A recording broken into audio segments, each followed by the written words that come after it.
I'm Canadian. I flew from Canada yesterday. I flew down, and I was gonna say flew up, but that doesn't make sense. Here's what happened. I'm going through security. All I forgot to do, airport security. All I forgot to do is stick my chapstick in a little Ziploc bag where you put your gels and your liquids. Just forgot to stick it in there, and security guard decided to make issue with it. Right? He said, "Oh, it's actually a gel. You're supposed to put it in the bag. You didn't put it in the bag." I was like, "Oh, I must have just forgotten. I'll take it now." And he's like, "No. I need to confiscate it now because you didn't put it in the bag." I was like, "Dude, it's chapstick, you know? What are you gonna do with chapstick? You know, take me somewhere!"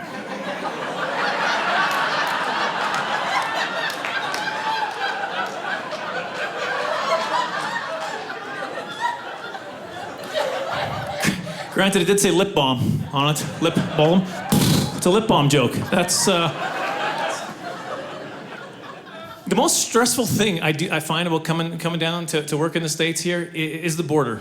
The border, because the border, crossing into your country, it used to be fun time, used to be happy fun time. Used to cross the border in the good old days. The Americans would, "Oh, come on into our country. We love those Canadians. Come on in here. We love our neighbors to the north. Get on in here. This is fantastic. Come on in." Well, is that fruit? Is that an apple? Is that an apple? Put it down! Right? You remember when fruit was the biggest security risk between our nations? Remember they're like, "I don't care about the narcotics. Is that kiwi down there? Hand it over!"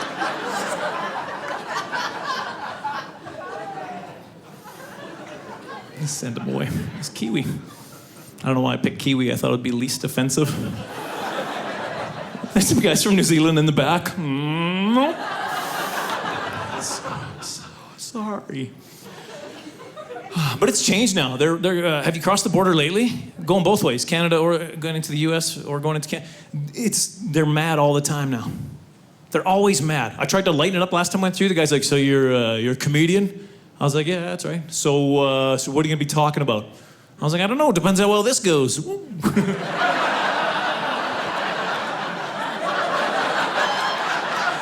Don't say that. Don't do this either. It looks like a gun, apparently. What's going on? This is a true story. Well, it's all true. This is just more true. There's just more. I was crossing the border just a couple years ago now. I got to the border, I handed the guy my passport. He took it, he scanned it through the machine. First thing he said after he scanned it through the machine, "Don't make any sudden movements." Right? So I was like, "Okay." And then he's like, "Shut off your vehicle and give me the keys too." So I was like, "All right." So I shut off the vehicle, I hand him the keys slowly, right? Because he said no sudden movements. You know, "Here come the keys."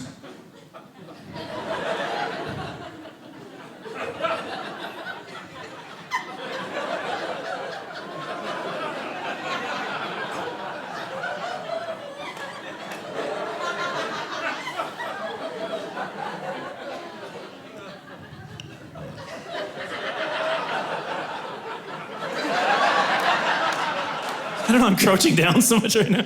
Take the front seat out of the car in Canada. We like to get a good quad workout while we're driving. Saves hours of gym time. But then he said to me, "In a couple of moments, I'm gonna ask you to get out of the car.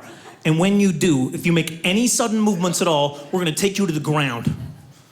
That's what he said, verbatim. And the reason he said a couple of moments too, because he had time for his armed buddies to come out and surround the car. I'm not gonna make up the number for the story either. By the time I got out there were 6 of them surrounding the car. They didn't have their guns drawn, but their hands on their guns, you know, on their hips and ready to shoot a Canadian mode. You know, waiting to bag me a Canuck all week. Here we go. I don't think he was doing this. I think I just added that. I don't know why I added that. Should I shoot him or should I do a pirouette? What are we doing, you guys? This is the worst pirouette ever. I was too. So he opens the car door. I step out. Of course, now I'm towering over this guy, right? I'm way taller. So now I'm afraid he's gonna have like small man complex or something. You know, take the big guy down a peg or two. Right? So I'm like, everything's gonna be okay. Everybody, just calm down. Just take it easy. I won't hurt you.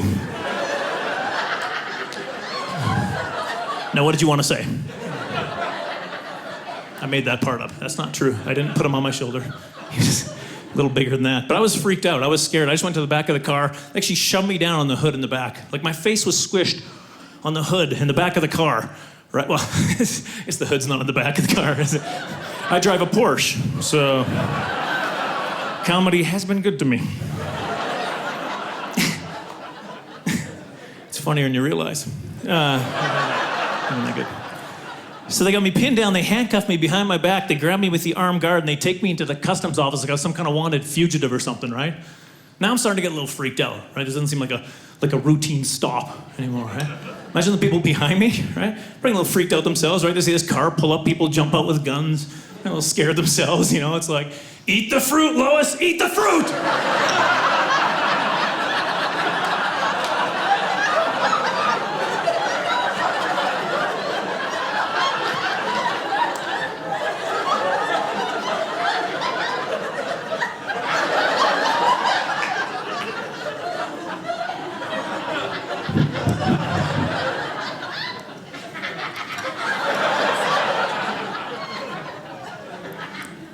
It was a banana. Last one was a banana. Because you need your potassium for jail. I was at a show a couple weeks ago. Some burly guy stood up in the back and he's like, "That's true." I don't know what that means. It scared me. So they're taking me into the customs office. And again, absolutely true story. I was in there for like, I don't know, like maybe 5 seconds. Like not long at all. And some guard walks all nonchalantly from behind the counter. And he's like, "Oh, I guess there's a computer malfunction, you can just let him go." And that was it. There's no explanation, no apology, no place to go change, nothing.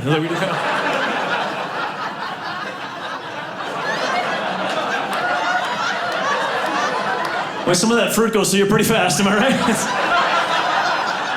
I'll take it back across to Canada where it belongs.